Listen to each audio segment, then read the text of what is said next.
Graham Platner was offering something slightly different, maybe? Slightly different? Like maybe we don't worship banks and Israel? An incredibly toxic left-winger just suffered a downfall, but for some reason, Tucker Carlson is defending him. Hey guys, welcome back to the channel, your home for independent and nonpartisan analysis and commentary on politics, news, media, and internet culture, and actually so much more random stuff that we talk about. Today we're going to check in with Tucker Carlson, the conservative ? He's a little bit all over the place ideologically, but he's still in many ways right-wing, a podcaster and YouTuber. His podcast is very popular on YouTube as well, still getting millions of views. And frankly, I've been quite critical of him because I think he's descended into a fair amount of slop. He's become pretty sloppy with some of his work. I remember when we covered his video about Uganda's gay laws that he just totally butchered and totally was factually incorrect about what they said. Once I see somebody make mistakes like that, even though they have a whole team, even though they researched this for a 2-hour video, and yet you're just totally misstating basic facts that if you even read the law you're talking about, you would realize aren't true, I just lose faith in you because you're either so sloppy and lazy to the point of just extreme carelessness, or you're intentionally lying. Either way, it's something I have a hard time getting past. But he's out with a very strange take from an appearance on the Hodge Twins podcast, who are two right-wing black YouTubers and podcasters, where they talked about Graham Platner, the left-wing Senate candidate in Maine, who dropped out of the race after substantiated and corroborated allegations of both domestic violence and actual sexual assault from a previous romantic partner after so many controversies. Tucker's actually defending this guy and spreading some kind of wild theories about the whole situation. Let's watch this clip that's getting a lot of traction online from that interview. Views on every meaningful question, and they're both telling you to shut up, anti-Semite. Ooh, I think, and a candidate like Graham Platner, who, again, I'm not a Democrat, I'm not voting for Graham Platner.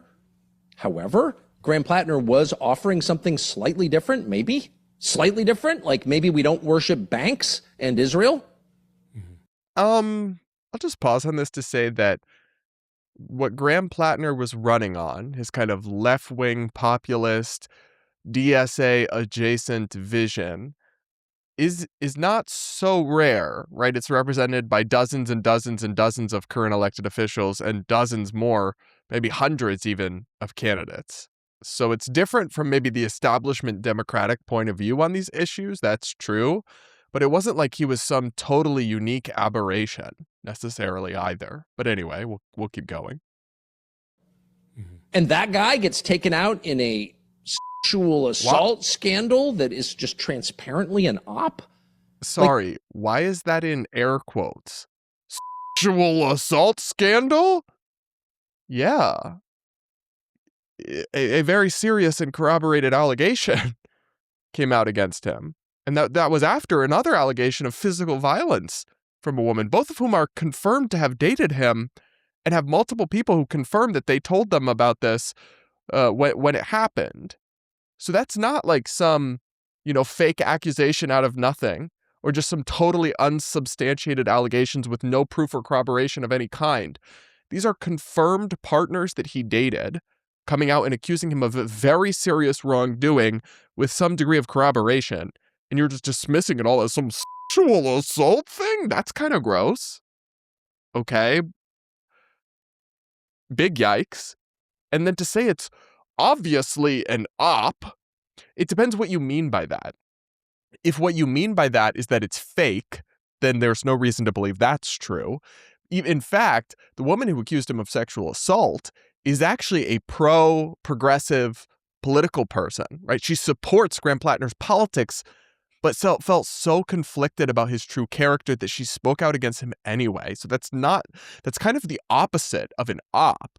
Now, if what you mean is that this stuff was dug up as part of Oppo research in a competitive, incredibly intensely competitive election, then that might be true, but it doesn't mean what they brought up or what they discovered is false. Something can be motivated by political expediency or being discovered by Oppo researchers, and yet it's still like true or potentially true. That doesn't therefore mean it's like discounting. And in fact, Tucker has probably thousands of times over the years cited evidence or accusations or topics or knowledge or evidence that was discovered against someone that originated in Oppo research. It's just part of politics. So I don't know why that would be disqualifying. And if he's suggesting it's some kind of like Israeli op or something, oh my God, then we'll get to that as well, I guess. We'll keep listening. Like, people look at that and they're like, I can't even vote for Graham Platner? Really? I can't even vote for Bernie. They did the same thing to Bernie Sanders. And by the way, both Bernie and Graham Platner fell for it because inside they're weak. Pause. They have not done the same thing to Bernie Sanders. I'm not aware of him ever being forced to drop out of an election because of accusations of domestic violence or sexual abuse. Maybe Tucker will explain what he means, but at the surface value, that's not clocking to me. Like, a man would not fall for that. They called Bernie Sanders a sexist. That's how they got him out of the Democratic primary, if you don't remember. And a man would have said, I'm not shut up. I'm not anti-women. And by the way, you know the one thing that women, in my extensive experience with women, really don't like is weak men. Right. I'm not sure shut up is the best way to respond to sexism allegations, but I'm like not really sure what he's referring to. So Bernie Sanders ran for president in 2 times, one in 2016 as a Democratic challenger to Hillary Clinton, who ultimately secured the nomination in a narrow race that was, she was benefited by superdelegates who were allowed to favor her and I think helped put her over this is a long time ago, we're going back in my memory, but it wasn't, I don't know, he wasn't pushed out of the race because of sexism or something. And then there was, when he ran in 2020, there was this whole like shtick where he was accused of making some sexist comment about Elizabeth Warren or whatever, but it didn't really get that much traction and it didn't force him to drop out of the race. Ultimately, Joe Biden just beat him in the primary and won more votes after South Carolina's primary election with a bunch of black voters turning out for Joe Biden. So it's like, I'm not seeing the comparison to Graham Platner and Bernie Sanders at all. But okay, I don't know. He's just so, I guess one of the reasons I've just totally lost faith and trust in Tucker is I have seen him be so fast and loose with the facts on so many things with which I am familiar that it makes me think that, wait, on the things that I don't know a lot about, that I hear him speak about, is he also being fast and loose with those? And I just don't realize it because I don't know much about that subject.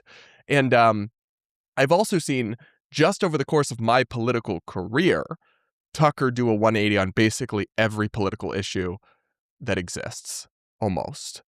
I mean, he went from being a pro-capitalism libertarian to now being a like quasi-populist socialist who has open disdain for capitalism and markets. He went from being anti-Trump vociferously to being pro-Trump to then being kind of anti-Trump again. He went from being a hawk to being a dove. It's like, I get that people's views change and do evolve. But when there is so much rapid fluctuation on the core political values that you hold well into middle age, that is suspect to me in a deep way, that it suggests you are moving where the wind blows rather than a genuine change of heart, or that you're saying or adopting to the thing that is expedient to you in the bubble or media ecosystem you are inhabiting at that moment. So when he was at Fox, being more of a standard MAGA Republican was what played well and helped him rate well, though he did have some dissent on certain issues for sure.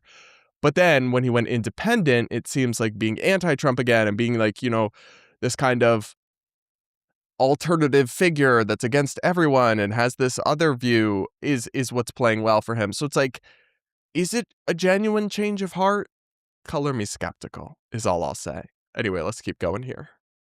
Man, Right. And if Bernie Sanders had said, I love women, I'm not a sexist, how dare you say that, buzz off, I'm not getting out, he would have gotten substantial female support. If Graham Platner had that's said, what happened. I'm sure I've been a pig, and I'm so sorry that I hurt this woman's feelings, but I'm not a rapist, and this is actually about Israel, and I'm not getting out, up yours, he would have had substantial female support. Women do not like weak men. I think there's probably some truth to the idea that women don't like weak men, but female voters also tend to not be a huge fan of credibly accused rapists. And if Graham Platner had refused to drop out and simply said, I'm sure I've been a pig to women, but I didn't do it, and I'm staying in the race, and this is all really about Israel, the only thing that would have happened is he would have lost the race by probably double digits. And then the Democrats don't take the Senate for sure, almost for sure. And that's another reason why I don't really believe this idea that the Graham Platner thing is all about Israel because he's an opponent of Israel. It's like, okay, I understand that he has some outlier or dissident views on that issue, and that does bring, some scrutiny. But at the end of the day, there would have been maximum scrutiny and attention paid to this race and this candidate because it is a key matchup in a blue state where Democrats need to take a seat if they have any hope of winning the Senate. It's like one of the most consequential races in the entire midterm election. So both parties and both parties' media apparatuses are pouring tons of energy and time into it. And tons of oppo research and tons of analysis and scrutiny. And that would have happened no matter what his position was on Israel. If he was a pro-Israel Democrat, that would have happened as well because the seat is so important overall to national politics. So it's not really about Israel to me at all. And that feels like, I don't know, just not well substantiated. Let's let Tucker keep going here, though. Men. I can say that conclusively, having lived 57 years around women. They don't like weak men. And the Democratic Party is staffed, to the extent that there are still heterosexual men in the Democratic Party, almost exclusively by beta males, by weak men. Right. And that's the main reason all the women in the party are so unhappy. Weak men create unhappy women. And unhappy women, if they have children, raise weak sons. So this is a self-perpetuating cycle. And it's a disastrous cycle that makes everybody miserable. Strong men make everyone, not overbearing or cruel or dictatorial men, but actually strong men, legitimately strong men, decisive, calm men, make everyone happy. Okay? And that's the one thing they don't have in the Democratic Party. And I thought Platner might be one of them, but he's clearly not. I can't believe he got out. This is so strange. Tucker is upset that the far left radical Democrat who was a really gross person even before these allegations and was a totally dishonest person who'd written all these insane things online over the years, had a Nazi tattoo, then lied about it for years and gaslit people and denied that he knew what it was, but then actually reporting comes out from his past romantic partners that he used to brag about how, I've got a Nazi tattoo. It's like this is a totally dishonest person that represents the absolute opposite end of a lot of what Tucker says he stands for when it comes to Christian family values or even supporting America or in terms of not being a radical who wants to tear things down. And yet you're upset and you think it's terrible that he dropped out after being accused of rape and domestic abuse with corroboration by multiple women because you think politics and society needs strong men, which I agree with. I think most people agree with. But you think that's a good example?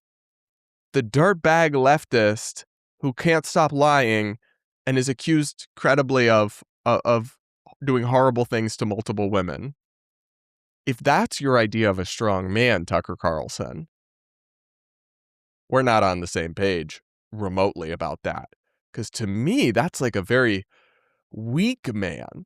Only a weak man lies about his past and denies reality and doesn't take accountability for the mistakes he's made over the years. Only a weak man harms women in the ways that Platner is credibly and compellingly accused of having harmed women. And yet, as a leading right-wing thought leader, you are lamenting the downfall of this person. I truly don't get it. I thought this was a very bizarre take from Tucker, but I guess that you can just file it under, like, if you have one of those manila folders with all just Tucker's crazy takes since going independent, just add a new one. That file's getting thick, though.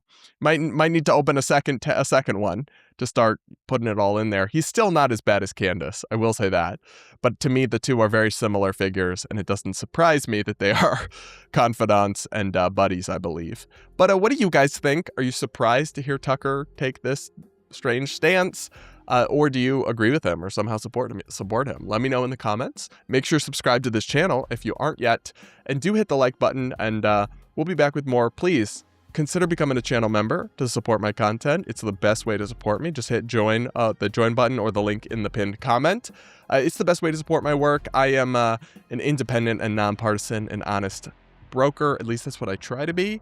But unfortunately, that's not always the best business model. The best business model in this space is to just have the most extreme takes and to, I don't know, just pander to one extreme or the other or one base.